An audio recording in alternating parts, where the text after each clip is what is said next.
Good morning, Uncle Lou here. Yep, that's right, it's me, Uncle Lou, live for you on LouTube today. Yeah, thanks for watching, really appreciate it. Championship weekend is here, all the conference championship games this weekend. There are some other games this weekend too, and some championship games from smaller conferences and things like that. I'm going to focus on the Power 5 today, okay? Now you start with the SEC. I've talked a couple of times this week about this game, Georgia versus Auburn. Auburn beat Georgia fairly easily a couple of weeks ago at Auburn. I'm not the only one that thinks this is going to be a different outcome or a different result. So a lot of the comments that I'm getting about how crazy I am, and they just keep quoting the score from 2 or 3 weeks ago. Is it possible Auburn comes out and road grades UGA again? Yes, that's possible. It's also possible UGA comes out and road grades Auburn. It's also possible it's a close game and Georgia wins, close game, Auburn wins. All those things are possible, obviously. But the line on this game is only 2 points. 2. Now, that's interesting considering the fact that Auburn just beat UGA a couple of weeks ago by 23 points. The line only 2 on this game. A lot of things working in Auburn's favor a few weeks ago. So I'm not crazy when I say that Georgia has a chance to win this game. You already know I've picked Georgia to win, so no surprise there. Georgia is going to have to avoid 3rd and longs in this game. They're going to have to be successful running the ball, at least more successful than they were in the first game against Auburn. And they're going to have to pass the ball some on 1st down. They're just going to have to do it. They cannot just run on 1st and 2nd down and have Frome in obvious passing situations the majority of the game on 3rd and 5 and longer. Which is what happened the first time around. They've got to avoid all the penalties. The penalties in that game for UGA were just mind-boggling and unreal. And that's not on the referees. That's on Georgia. Those were penalties that were called. I mean, you can't even argue them. So this isn't a blame the refs thing here. And I mentioned this in the post-game video after that first Auburn game. Georgia committed those penalties. Now, Georgia has struggled with penalties multiple times this year in several games, but nothing like what we saw in the Auburn game. That's got to be eliminated. Auburn is obviously the favorite to win this game for obvious reasons, but favorites don't always win. So what are some things that usually have to happen for a favorite to lose? Turnovers. Maybe Georgia gets a special teams touchdown, which has eluded us this year. McCole Hardman has had some exciting runs, but to the best of my knowledge, I don't think we've returned a kick or a punt for a touchdown this year. I'm 99% sure we haven't, unless it's just slipping my mind. Maybe Georgia gets a special teams touchdown.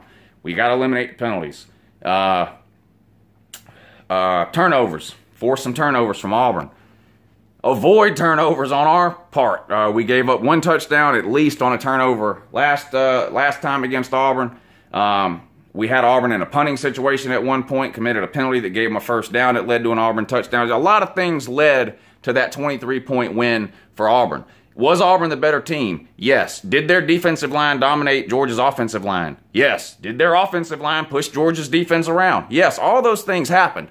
But to pretend that none of those other things happened, you're just kidding yourself. Georgia did inflict a lot of wounds on itself. We did turn the ball over. We did commit a whole lot of penalties. The play calling was very basic and suspect in that game. Now, you can make that claim for a lot of Georgia's games this year.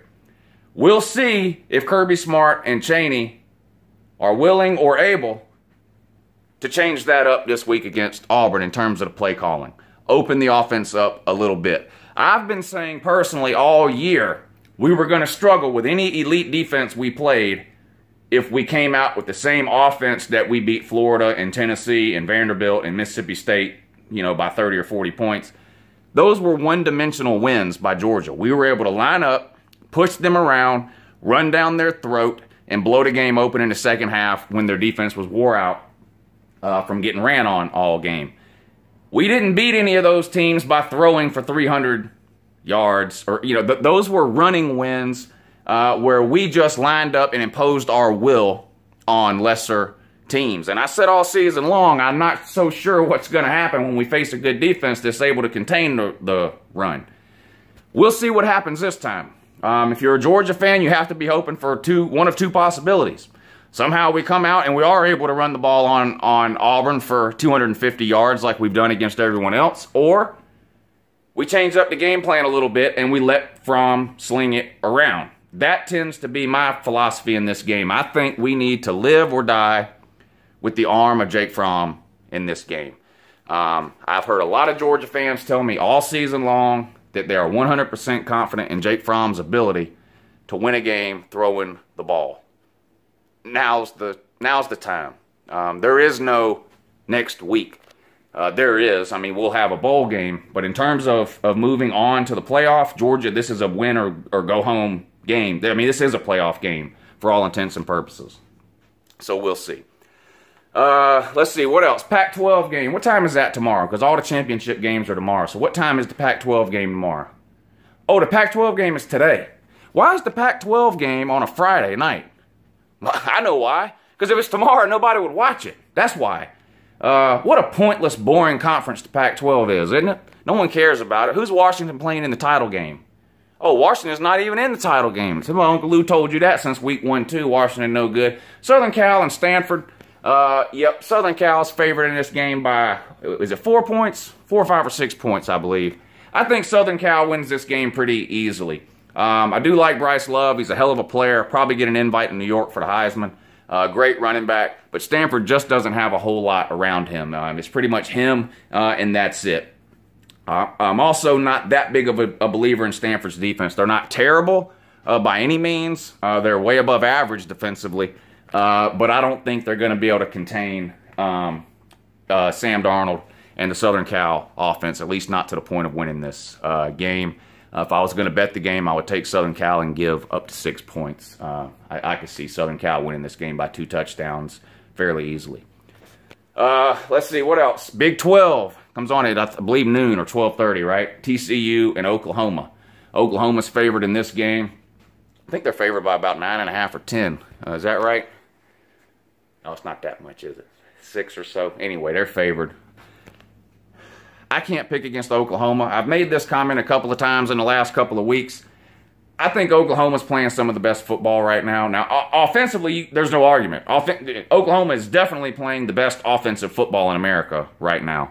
Now, if you're playing against Oklahoma and you're looking at a positive spin on things or a glass half full type of situation, then you just have to say, well, they don't play any defenses in the Big 12. So, of course, their offense looks good. I tend to agree with that to a certain extent. And what I mean by that is I am a believer in Baker Mayfield. I think he's the real deal. I think he's by far the best college quarterback this season. He can hurt you in a lot of different ways. He can make the throws. He's got receivers that can run the routes and make the catches. Oklahoma's offense, I believe, is very dangerous and capable of scoring 30-plus points on any team they play, whether that be TCU or whether it be down the road against a Georgia, a Auburn, a Clemson, a Miami, Wisconsin, Ohio, whoever. I'm a believer in Oklahoma's offense. Their defense, I'm 50-50 on that. I don't think their defense is capable of shutting down anybody in the top 4 or 5. Now, whether or not anybody can score enough to keep up with them remains to be seen. But anyway, TCU does have the closest thing to a legitimate defense that the Big 12 has. I don't think it's enough. I think Oklahoma wins this game. And again, I don't think this will be a close one. I would take Oklahoma and give the points. ACC championship game.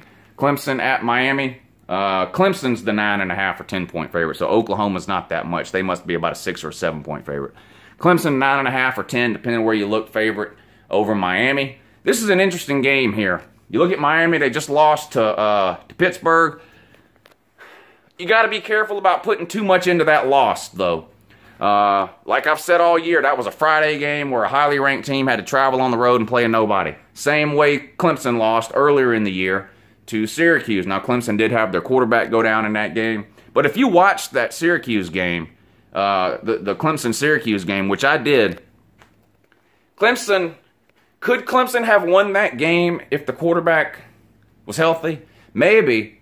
But Syracuse outplayed them. It wasn't just an injury situation. Clemson played a bad game all around. They couldn't stop the Syracuse offense, and they couldn't get anything going, or not enough going, especially in the second half, offensively, against a not very good Syracuse defense. So I've been giving Clemson some benefit of the doubt all year for that loss, considering they had an injury at the quarterback position.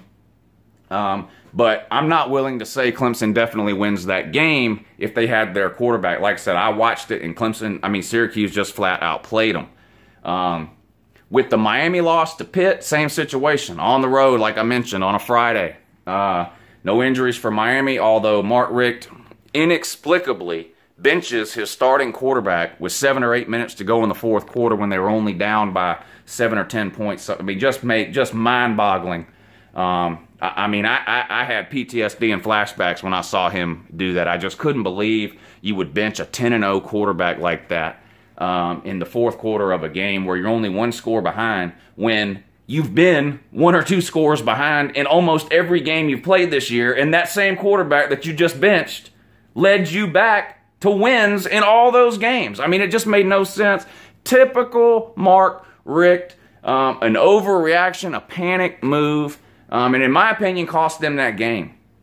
Now, Miami, with the exception of 2 games this year, Miami has played down to the level of its competition every single week. The 2 exceptions were when they played teams that were perceived to be better than them, right? When they played Virginia Tech was perceived to be better than Miami because Miami had had so many close wins against bad teams. When they played Notre Dame, same thing. Notre Dame was perceived to be better than Miami at the time. Because Miami had played down to all those close teams. Well, Miami came out and won both those games, and they weren't even close. Those were the 2 most impressive games Miami played all year. Not just that they beat them and they were ranked teams, but just the way Miami played. Those were the 2 best games. That's the best Miami has looked all year, was in those 2 games. They're 2 toughest teams that they've played, Notre Dame and Virginia Tech. So, what are you going to get now when you have a Miami team that's been playing down to its competition and then outplaying what was perceived as better teams against a Clemson team who won it all last year and has been on a roll? Their only loss coming at Syracuse during the week with an injury to their quarterback. How do you offset those 2 things? Well, here's how I do it. I think Clemson is the better team. I think they have better players on both sides of the ball. And I think they have... Well, coaching, I don't know. They may be pretty close coaching-wise. I know Dabo won him a national title last year, but he had Deshaun Watson. Let's see if they can do it again this year. We'll see. Both good coaches, at least. If you want to argue whether they're great or not, I'll leave that up to y'all in the comments section. Both above-average coaches. How about that? But I do think Clemson has the better players, and I think Clemson has the experience in this particular situation that they're going to need to pull this win out. You have to remember, Miami, last year when Miami won a bowl game, that was the first time they'd even won a bowl game in a decade, in 10 years. Miami has never played in the ACC championship game. That's just unreal to even think about that. But it's true. This is Miami's first time ever playing in the ACC championship game. Clemson is loaded with players who played in this game the last couple of years, winning it both times. I just can't see Clemson losing this game. I probably would not bet this game because I do feel like Clemson is 10 points or more better than Miami. The line's 9.5 or 10. I do feel like Clemson is at least 10 points better than Miami. But the fact that Miami has played its best 2 games against the best 2 teams it's played would keep me from betting Clemson and giving those 10 points. I just don't think I can take Miami and the 10, though. Is it possible Miami loses by 6 or 7 points? Yeah, that's possible. It's also possible Clemson wins by 3 touchdowns, so I probably just won't bet that game and avoid it altogether. What does that leave? Big Ten, Ohio State, and Wisconsin. Wisconsin is undefeated, a top 4 team. The only Power 5 undefeated team. Ohio State has 2 losses, including a blowout where they gave up 55 points to Iowa, and they lost by a couple of touchdowns at home to Oklahoma. So obviously Wisconsin should be favored in this game, right? Wrong! Ohio State's, I think, a 6-point favorite in this game. Unreal to me. I find that hard to believe, but they are. Ohio State is a favorite in this game. Would a real JT Barrett please stand up? Who's it going to be? Is it going to be the JT Barrett of the second half against Penn State, who looked like an All-American and a Heisman candidate? Or is it going to be the JT Barrett that almost lost to Michigan, that played against Iowa and looked like he'd never seen a football before? Same thing in Oklahoma. Which JT Barrett are you going to get? Never seen a quarterback look this inconsistent 4 or 5 years into his college career, or however long he's been there forever, it seems like. Don't remember seeing a quarterback look this inconsistent from week to week 4 or 5 years in. Especially one that has looked so good at times, and then so bad. You have quarterbacks you would consider to be average, and then have a great game every once in a while. JT Barrett comes out and looks like the best quarterback in America, and then the next week looks like, I said, like he's never seen a football before. Don't remember a time where I've ever seen a situation like that, where a guy that inconsistent, having been there for so long. Wisconsin, been getting no respect all year long. Start scheduling some Power 5 teams outside of your conference, Wisconsin. Maybe that'll help you out a little, I don't know.